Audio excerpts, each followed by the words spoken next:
Hello, everybody. Thanks for tuning in to the latest in our virtual author event series.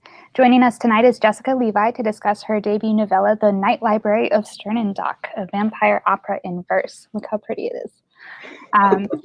Jessica has been interested in stories and language her whole life. She studied history with a double major in mathematics at the College of William and Mary and went on to earn her PhD in Egyptology from Brown University. After 8 years as an adjunct professor of anthropology, she dedicated herself to writing full-time in 2016. You can read her work online at overthinkingit.com, Luna Station Quarterly, The Overcast, and Tor.com. She lives near Boston with her husband and 2 kids. Hi, Jessica. Thanks for joining us. Thank you for having me. Absolutely. To start off, could you describe the Night Library for our audience? Well, its subtitle is A Vampire Opera in Verse, and it's pretty much what it says on the tin. It's the story of a young woman named Cunegonde. She's 19, and she is the scion of this family of vampire hunters. And as is often the case in these things, there is a treaty with the local vampire Graf, which is the German equivalent of count, and they don't kill each other, but they don't like each other either. And of course, she falls for him and for his gigantic library, hence the library of the title, and hijinks ensue, and it all rhymes. Mm-hmm. The entire thing, that was very impressive.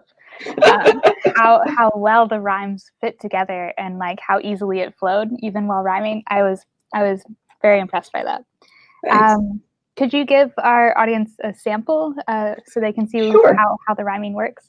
Sure. I'm going to read the prologue, and the verse form, I'm not going to go into the details of it because I barely remember sometimes, but it's called an Onegin sonnet or a Pushkin sonnet, and each stanza is 14 lines long. So here is the prologue. By 7, Cunegonde saw plainly the burden she would grow up with. Her name, romantic if ungainly, and knowledge vampires weren't a myth. The Heller clan for generations had hunted such abominations. A very few were left alive that summer night in '55 when, at her grandmother's insistence, her mother stuffed her in a new pink dress, and Oma drove them to the castle looming in the distance. There she would meet, at 8 o'clock, the vampire Graf of Sternendach. Such visits are about tradition and not a pleasant social act. They satisfy but one condition of many in a solemn pact. In 1897, Hellers slew Graf and Gräfin in their cellars. The new Graf, ruling in their stead and wishing no more people dead, proposed a compromise that stated no vampire might, to sate his needs, cause death for those on whom he feeds. The Hellers too cooperated, and as consideration swore they'd not slay vampires anymore. The two sides signed a treaty saying that anyone who breaks this peace will find himself, or herself, paying a fatal price for that caprice. To keep this grim arrangement going, one extra thing is needed. Knowing the Hellers are but mortal, one, a woman, serves as liaison, succeeded later by her daughter. The one who rules the family now is eldest of this party, Frau Lucia Heller. She has brought her one grandchild up to be prepared to take a role she can't be spared. Lucia's mother called Maria first set these women on this path, conceding to the Graf's idea to save her people from his wrath. This took no small amount of will. Her own father was the old Graf's killer. Lucia has her mother's hair. In all else, she's her grandsire's heir. More patient, though, more calculating. She knows her enemies by heart, has mastered many weapons art, and seldom smiles. Participating despite her hatred seems a way of keeping other pain at bay. Now Eva, Cunegonde's mother, her husband was Lucia's son. They loved their child and one another, but Eva's dreams were come undone the night he took his father driving and crashed, with neither one surviving. For Cunegonde, Eva stayed and tried to learn the family trade. Alas, she has no stomach for it. She firmly grips her daughter's hand and gives in to the Graf's demand to meet. She knows she can't ignore it and wishes she had strength to fight. Someday she may, but not tonight. Amid this roiling family drama, young Cunegonde chatters. Does the castle have a princess, Mama? She wants to know. What interest is her Oma's spite, her mother's worry? The castle beckons. Hurry, hurry. The last of sunset's golden glow receding from the town below is gone, but gets a grand revival as towers loom and turrets rise against the star-strewn velvet skies. It dazzles her at their arrival. She gets one final look before they sweep her through the castle's door. They're not in yet. The room before them is simple, well secured and small. An iron safe is waiting for them behind a panel in the wall. The women, as is necessary, remove the weapons which they carry as heirlooms and as points of pride, and place the pistols safe inside. They do not carry stakes. Though charming, their rustic, rough-hewn quality ill suits the present century. Most hunters nowadays are arming themselves with guns which, like as not, they load with custom wooden shot.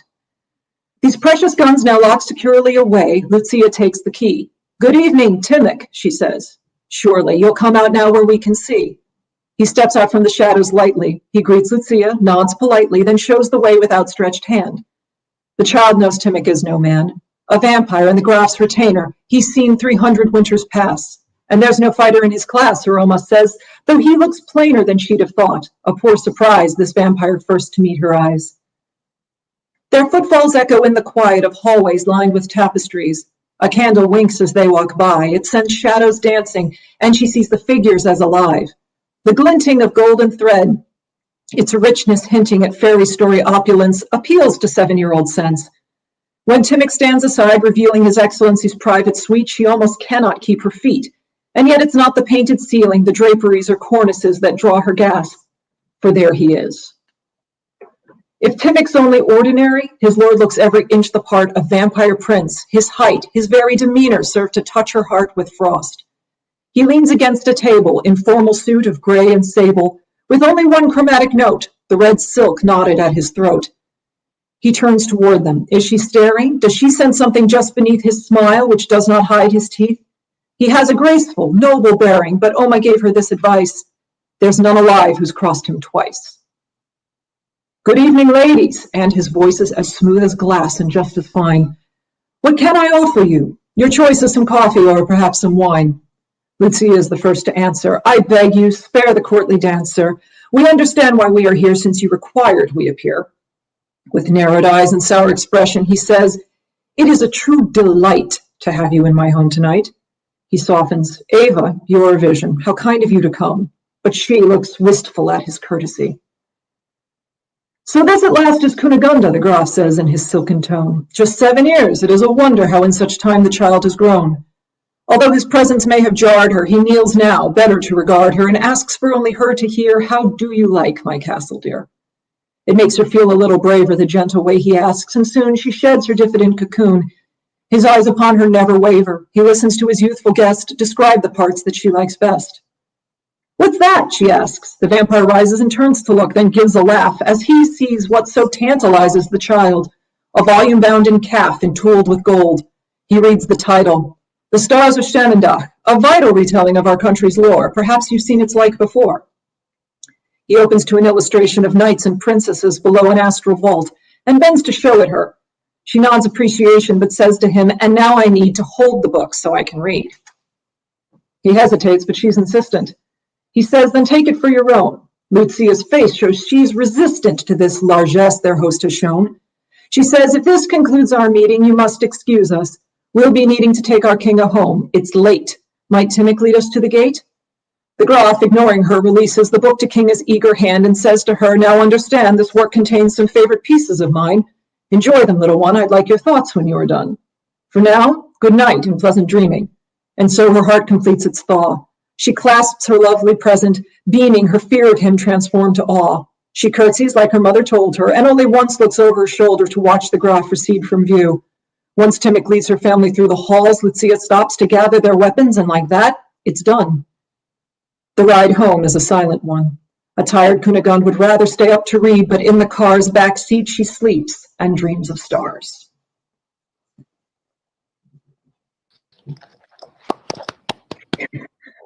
That was great. Thank you. So you mentioned that it's in Pushkin sonnets, which are like tetrameter, and most of the sonnets I'm used to are pentameter. So I thought that was interesting. I hadn't really encountered them before. Why did you choose this form for your book? Okay. This is a story I've wanted to tell for a while. Some of these characters I have, lived with in my head for decades. And I tried, the first time I tried to write this, it was as a badly formatted screenplay. We don't need to talk about that. And then I tried writing a prose version, and I got about 40 pages into it before I just gave up. And I didn't do much for a while. And then In 2016, I said, I'm going to get into opera. And 5 years later, I'm still trying. But I did see some that I liked. And one of them was Eugene Onegin. Tchaikovsky wrote the opera based on Alexander Pushkin's novel in verse. So that led me to tracking down the novel, and I recommend the Phelan translation. And it was like, where has this book been all my life?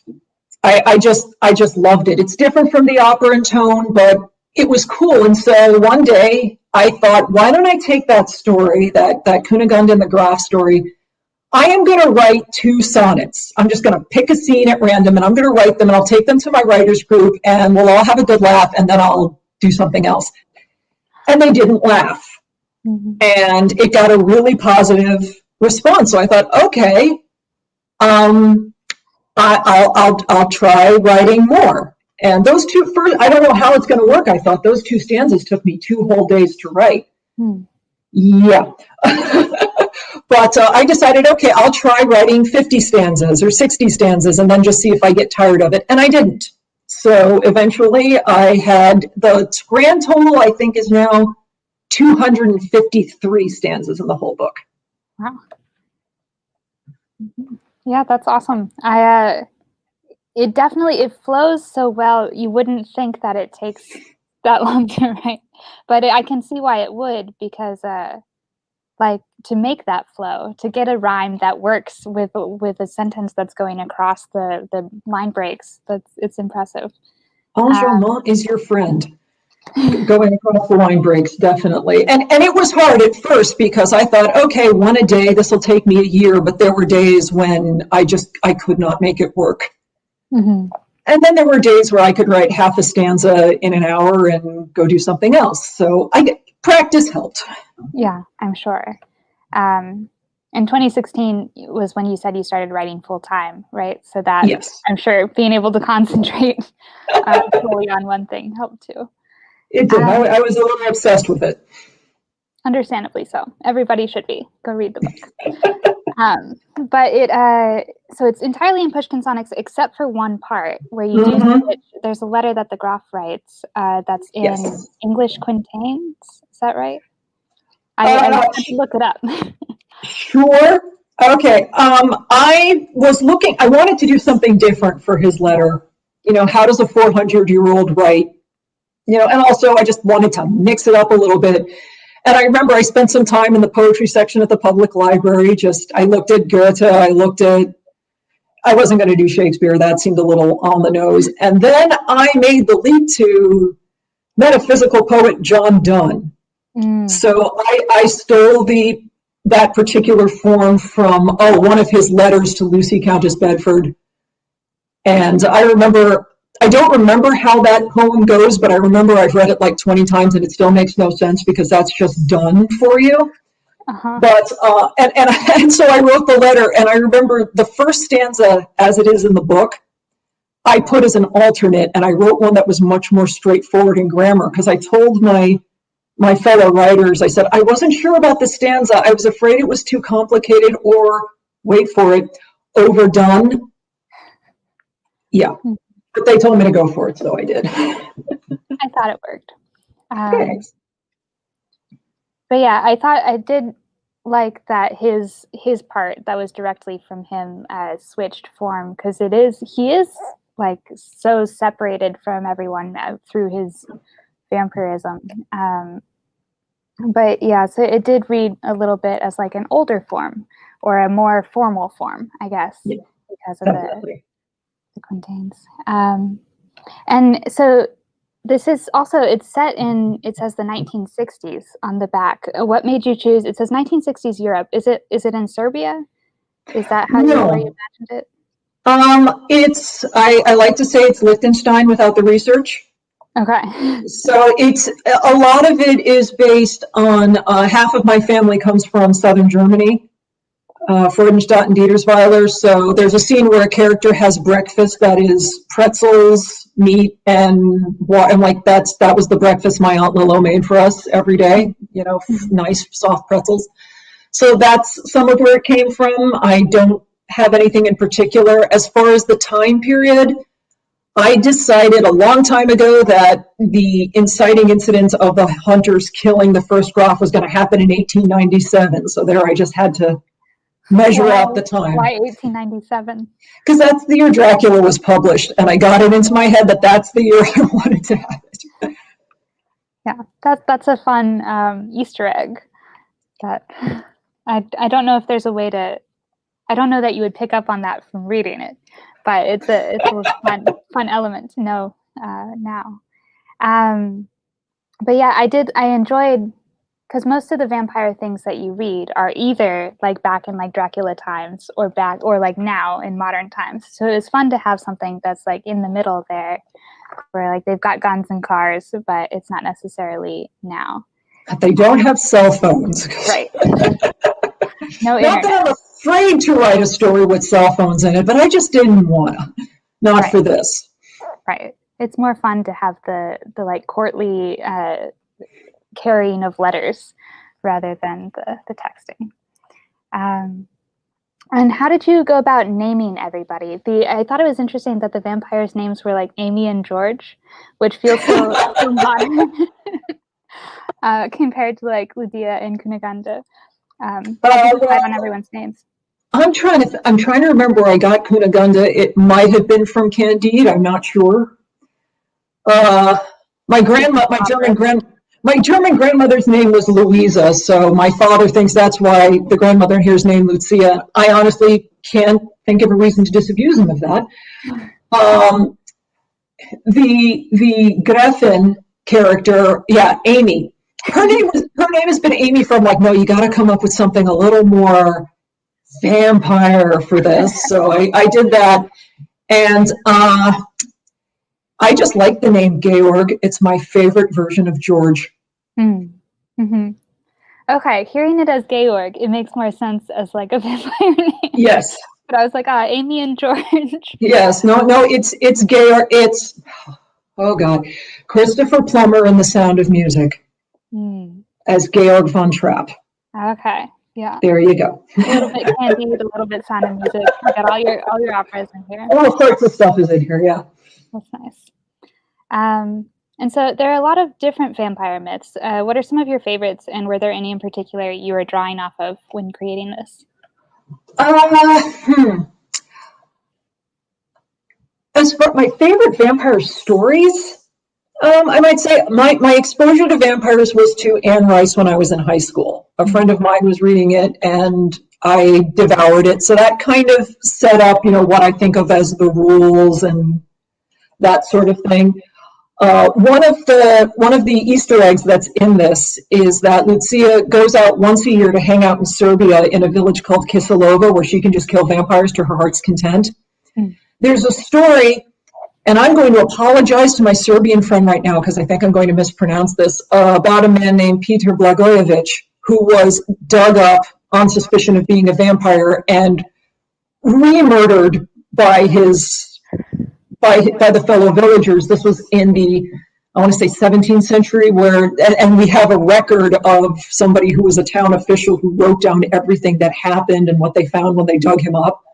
So I learned that. I'm like, I got to find a way to just throw that in there. So when Lucia goes to Kisilova, she is hanging out with the descendants of the people who killed Peter Blagojevic. So I always found that's a neat story. And it's real. Yeah, so there's definitely crossover between myths and history a lot of the time.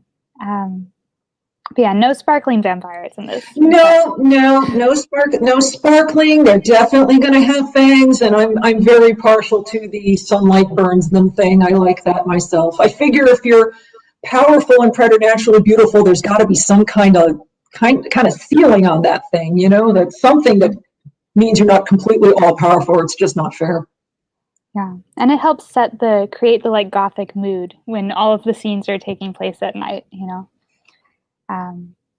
But yeah, so your story is told in acts, and it's called an opera, vampire opera, and it also has like the dramatis personae and has voice parts listed for each of the characters. Do you imagine this like being sung? Were you like hearing it sung in your head when you were writing it?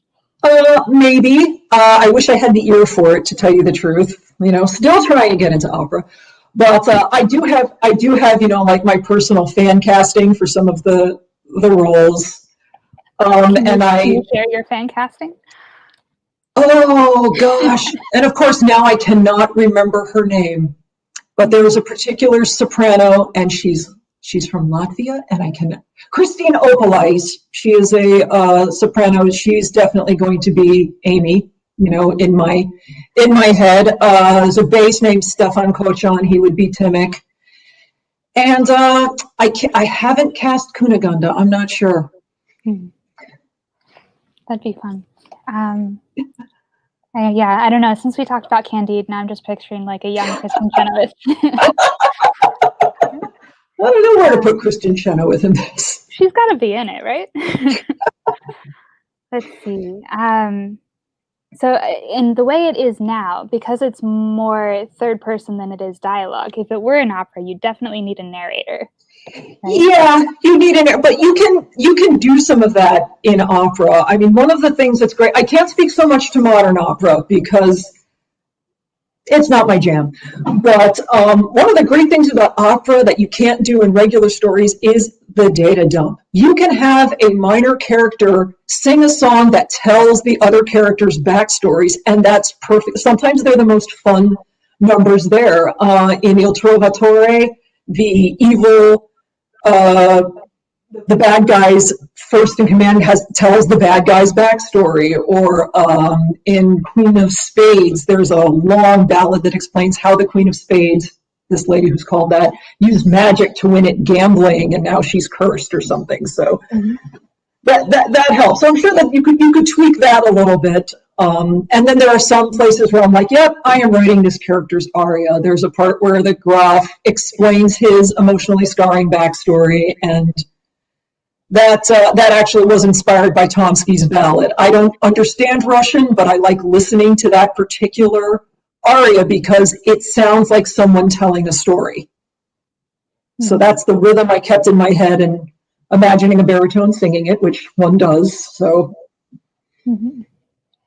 Yeah, I was curious too about the baritone, like the voicing, because in opera, baritones are often evil and tenors are often the heroes, right? Were you thinking about that when you made the Graf a baritone and Galen a tenor? The Graf is a baritone because he's a monster. A lot of time the monsters are. The vampire in Der Vampire is a baritone. The devil, or he's a demon in Rubinstein's The Demon, is also a baritone. He's also remarkably emo and falls in love with the soprano. So having him be a baritone is not that much of a stretch. Galen as a tenor is, and I did that on purpose because Galen, the character, is 45 years old. He's middle-aged, and yes, tenors are usually the young hero, but it's like, have you watched an opera lately where the young hero is played by a guy in his 40s? Because a lot of times that's when opera singers are at their best voice. So I thought it would be interesting to play with the idea that in his own story, Galen used to be the young hero, and he was in love, and he still is. But he's older now, and he should be wiser. But I like the idea of him being a tenor for that. Plus, he's paired then with the soprano, who is Amy, and the tenor-soprano pairing, Verdi operas aside, is very traditional. That makes sense. One of the things I liked about Galen, I felt like his tone was very different from a lot of the other characters. So even within like the constraints of the form, it still managed to like switch voices, had very clear character voices from one person to another. And Galen's, I think, was especially like, he had his own voice, his own personality that really came across. So I liked that. Yeah, he's my Han Solo. I can see that. That makes sense. A little bit of that in there. A little bit. Are there any operas or poems or books or et cetera that you would say acted as inspiration for this that we haven't already discussed? Okay, let's see. There is, I owe a lot to the music of Jim Steinman, who died last month. He was the songwriter behind most of the famous Meatloaf songs and Bonnie Tyler stuff. He wrote Total Eclipse of the Heart. And He wrote a musical based on the film Fearless Vampire Killers called Dance of the Vampires. It was on Broadway and it was terrible, but the original version was in German. And so, German vampires singing, that's definitely a place to go for that. So that was an inspiration to me. Another inspiration for this, Scottish ballads. Mm-hmm. Because there's a lot of maiden and monster pairings in that, specifically Tamlin. There's a reference to Tamlin in the first chapter. And another inspiration of mine, an anime called Revolutionary Girl Utena from the 90s. It's about a girl who goes to a private academy and insists on wearing the boys' uniform, and she gets drawn into this world of sword fights. And I can't do it justice to explain it, but there was a lot of imagery in that stayed with me. I mean, there's a repeated scene where she goes to a dueling arena by going up a spiral staircase. Mm-hmm. And then there's the open sky and there's a castle floating in it. So when my heroine goes up a spiral staircase and then there's the stars, that's where she's going. Mm-hmm. Yeah, I definitely like that scene is very important in your novella, so I can see how that came across. Where's the Tamlin reference? I didn't catch that. Excuse me. Cunegonde is wearing a green dress and has her hair in braids. Okay. Yeah. All right. And Janet's tied her kirtle green a bit above her knee, and she's off to cart her hoe as fast as gay can she. Yes. Okay. And the idea of a girl going to that place where her mother and grandmother and everybody told her not to go. I forbid you maidens all who wear gold in your hair to come or go by Carter Hall, for young Tamlin is there. Mm-hmm. And then there's the monster.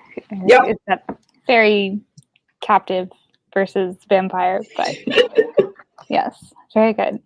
I do love Tamlin and Tamlin adaptations, so I appreciate that little clue in here. And I saw on your website that you said you wanted to work on a graphic novel. If you could write any graphic novel, what would it be? I haven't gotten that far. I don't know, something fantastic with a lot of cool imagery drawn by somebody way more talented than I am in that regard.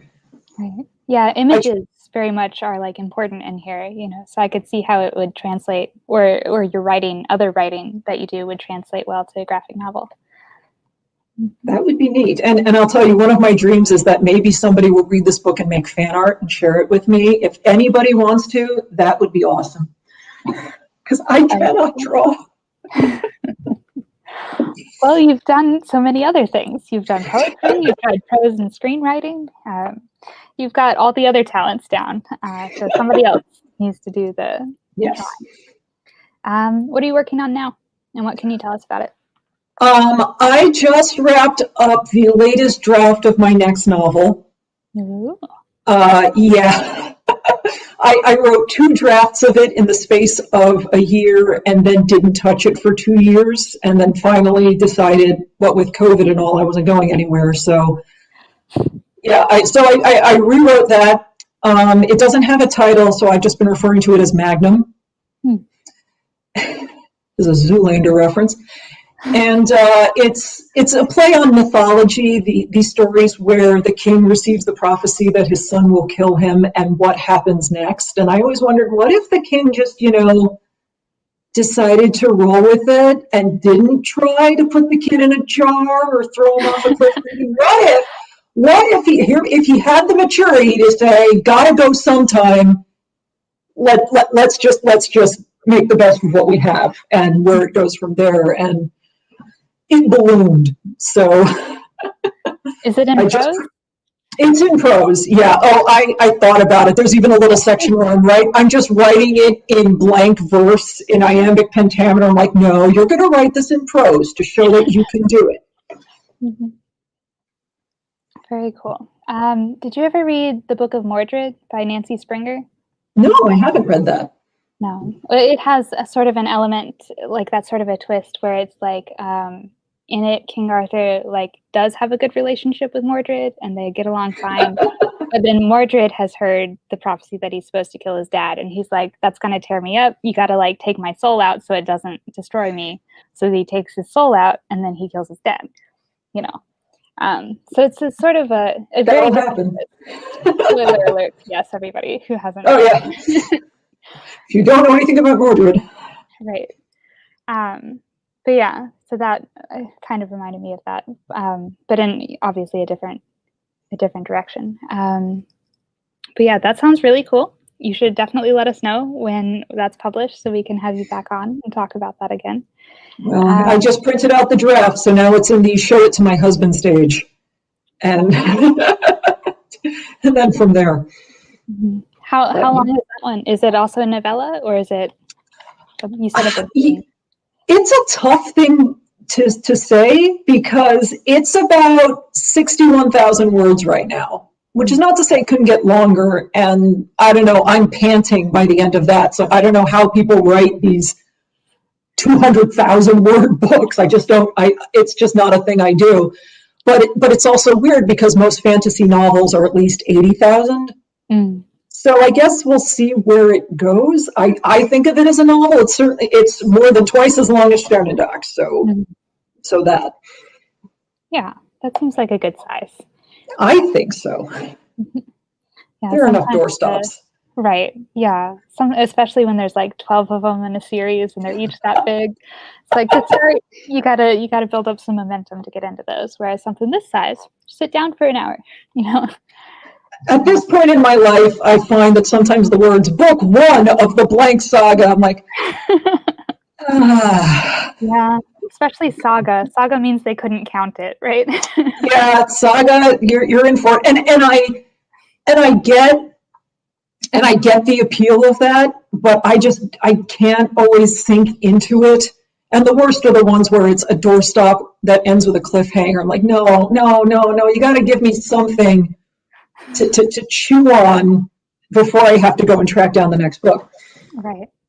Yeah, I agree. Not to say I don't like them, but that they just take more effort, and you have to be in the right place for them. What are some books that you would recommend for people who like this? What should they read next?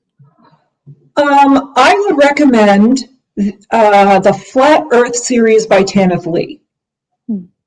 Tanith Lee is one of my favorite authors of ever.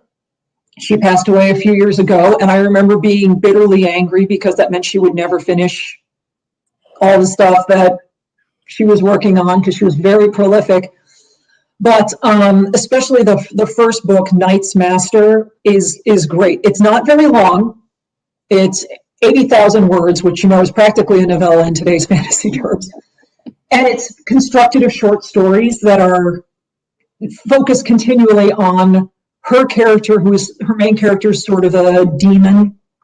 He is a demon. He rules the under earth, but he is also incredibly sexy, and he has these adventures where he toys with human emotions and it bites him on the cape later. It's a lovely book.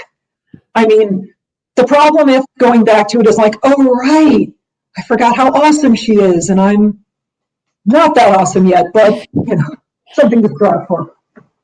Yeah, I mean, there are always authors that you just can't help but put on a pedestal. Oh yeah. I don't think I've read Tanith. I think I've read some of her short stories, maybe, but I don't think I've read any of her books. I'll have to check her out more. They can be dense. Pace yourself. Okay. But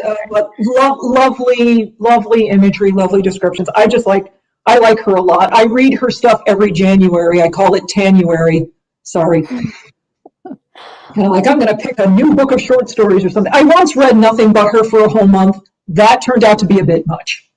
Yeah, you don't want to get burnt out on anybody. Yeah, you can go overboard. Yeah, I think I've burned out on Orson Scott Card and Michael Crichton before, where it's just like, I'm just going to read all the books they've written, and then it's like, no, this is a bad idea. That path lies madness. Yes, better to have a little bit of variety in what you're reading. So besides Tanith Lee, who are some of your favorites? Who did you read growing up?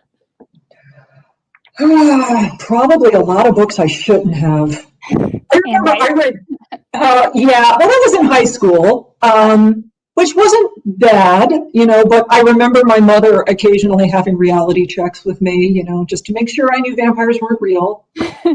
just, and I do not, I'm poking a little fun at her, but she let me read whatever I wanted to. Mm-hmm. And that was great. I was also incredibly chicken, so I didn't read a lot of horror growing up. It fascinates me, but it still scares me. Mm-hmm. I read, oh gosh, I know growing up I read a lot of Babysitter's Club and Sweet Valley Twins. I remember those. I still have as much of them as I collected are still on my shelves in my parents' house in my old bedroom. What else? I'm trying to think. I like Neil Gaiman stuff. Mm-hmm. My then boyfriend, now husband, introduced me to the Sandman graphic novels when we were in college together. Mm-hmm. So that's good. I do love Neil Gaiman and some of the others you've mentioned. Oh, let's see. Sorry, we had a comment here that I missed earlier. It's from Keisha H. It says, "Hi, how hard was it to stay in the sonnet form?" Well, I didn't give myself a lot of choice. It was a struggle. I have though a very surefire method for when I'm struggling with the form. I make myself a cup of tea. I light a candle, and then I just bang at it for an hour or however long it takes until I figure out the answers. So it was hard, but I got better. And then after a while, you just start thinking in the format. Mm-hmm. Some friends told me I was turning into a Batman villain who exclusively speaks sonnets. This is fair. This was after I was in the middle of the edits before it got published, and I just decided I'm going to write a Pushkin sonnet about how to write Pushkin sonnets. So it goes like, first alternate thus, A, B, a mono and a poly rhyme. The extra syllable is maybe annoying, but it comes with time. And it's on my website if you want to read the whole thing. And I'm just like, I'm just going to do this. And it took me like an hour to write. So it was a challenge, but I got better. That's awesome. Yeah, I've read things like that are often in like books about form, where like they'll write the description of the form in the form. So you could probably put that in a how-to book. But yeah, I feel like I read somewhere that the English language tends to be iambic just naturally. Like that's the form that most of our sentences tend to take. And for people watching who don't know, iambic is like where the stress syllable is the second one, like da-dum, da-dum, da-dum, da-dum, da-dum. Yeah. So since it is iambic, I feel like that at least lends it some forward motion that you can fall into kind of easily. And there's like that rhythm to it, that a musicality to it, especially since it's an opera, that lets you kind of think in the way you would a song. Here's a verse, here's not a chorus because it doesn't repeat, but yeah. And I will say that sometimes the form dictated the content. Where did it change the direction of your story at any point? Not in any major way. Characters didn't act in new ways, but sometimes like, nope, you're not going to be able to write that here because it doesn't scan or it doesn't rhyme. And I remember once that my writers group, one of my fellow writers saying, I'm not sure about this word. I'm like, well, you know what? It rhymes, it scans, it means 90% of what I want it to mean. That's the word I'm using. Yeah, there are only so many words that rhyme with Kunigunda. and I'm like, my collection of words nothing rhymes with, like orange, everybody knows, but nothing rhymes with else. With what? Else, E-L-S-E. Yeah. Yeah, I guess if you want to keep the actual S sound, because you could like zzz, like L. Yeah, you could. Yeah, you could. And I'm not saying that all the rhymes are perfect. I mean, there's 250 stanzas with 7 rhyming pairs each. They're not all going to be winners. But it was fun whenever there was like a really clever rhyme. Like I think in the one you read recently, "vital" and "title," I thought that was a really good, a good one. And Kunigunda rhymed with like "sunder" and "under." I had the list of Kunigunda rhymes. Nicole, could I duck out for a second and get myself a glass of water before I just keep coughing? Hold on. Sure. Yeah, for people watching, The book is, again, The Night Library of Sternendach, and you can buy it from our store or online or in the indie bookstores near you. Check those out. And we have other books. So much better. Perfect. Is this available as like an audiobook? Did they do an audiobook of it? They may. That's entirely up to the publisher. So I hope so. That would be nice. That would be cool. I think it'd be if you could get like the full cast audiobook kind of a thing. That would be so great, wouldn't it? It would. It's only 7 characters. Yeah. I think Narrator. poetry works really great as a spoken medium. So I think it'd be cool to hear that. Well, I think we could perhaps wrap up. It was really great having you on. I think you've answered all of my questions. But it's a really great book. Everybody should read it. I liked it a lot, and I read it in like, it's a very short read, like one sitting. But because you get into it, and the poetry, I think, like pulls you forward. But there are different acts, so there are stopping spots if you need a stopping spot. That is a benefit of writing in stanzas, is that little chunks make people go further. One of my beta readers, one of my dear friends, another writer, said, I'll give you this. It's catchy. You're just like one more. I'm just gonna look at one more stanza. And yeah, when it takes like 30 seconds to read a stanza, you can always be like, well, one more 30 seconds, one more 30 seconds. So it's good. And it also does with the splitting it into stanzas where there's kind of like a separate idea in each stanza. Did that help move it forward, or was that difficult to do, to like separate the ideas between the stanzas as you were writing? Well, frequently, every time I attacked a stanza, I would, all right, so, rough outline, what do I want to say in this stanza? And, here are the ideas. And then I break it up. I'm like, okay, so the front 8, as I call the first 8 lines, they're going to handle this through this, and then the back 6 are going to handle this. And you get a little too much into that sometimes, especially trying to cram as much in. I saw a review which compared my writing to Hemingway because I was so concise. I'm like, I find it just endlessly amusing that I can be compared to Hemingway and be talked about how lush and evocative my writing is for the same book. But I remember there were times when my editor, she's like, I don't understand this stanza. Could you maybe open it up a little bit? So, all right, so you crack the stanza in half and you spread out the ideas. There were times where I wrote, "Let it breathe" in big letters across the top of my notebook so that I wouldn't try to cram everything into 14 lines. But it does make nice stops, as with Shakespeare, every time you have that rhyming couplet at the end, it's like, idea is over, next. Right. Yeah, the volta, the turn in the middle of a lot of stanzas. Yeah. Yeah, I feel like people tend to be put off by poetry, or the idea of poetry that they have in their heads, because they think it's going to be dense and like difficult to read, and you won't understand the sentence, and you're going to have to read it like 5 times before you get it. But this is not like that. So like this is like you told yourself to let it breathe. I think you managed that, where you read the story and you understand what it's saying, and you don't have to read it twice to figure out what it means. But yeah, I would not have thought of the Hemingway comparison, just because like it reads so gothic, Yeah, okay, gothic Hemingway. I'm sure that could be a genre. If Hemingway wrote Dracula, go. Well, Dracula would have to be like injured and drinking a lot, alcoholic. But yeah, like it felt more like Poe to me, like with the hurry. Felt very in the beginning. Where was that? Yeah, that's in one of the early stanzas after. Hurry. That felt a little Poe-ish to me. I don't know why.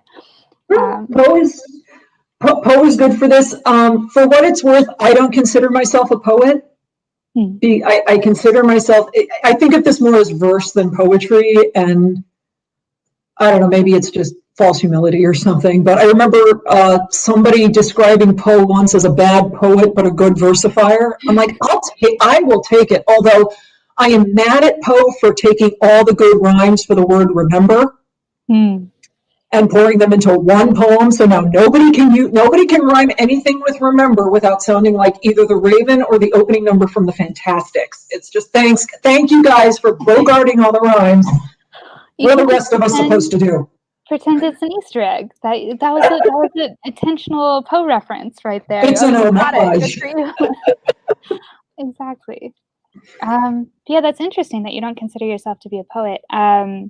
Like, I guess it comes down to where people draw genre lines. And I think there are no clear genre lines between. Oh, heavens no.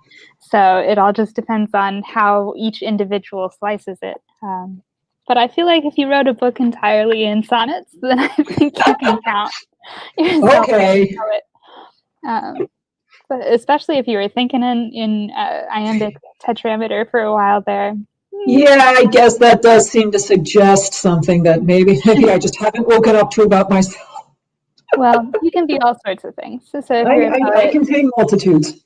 There's some Whitman, and no one can use the word multitudes without it being Whitman. Yeah, it's got to be. Well, thank you. You have been a lot of fun. Definitely let us know when your next book comes out, and we will have you on again. All right. Everybody should buy your book. Contact your local bookstore or use our website.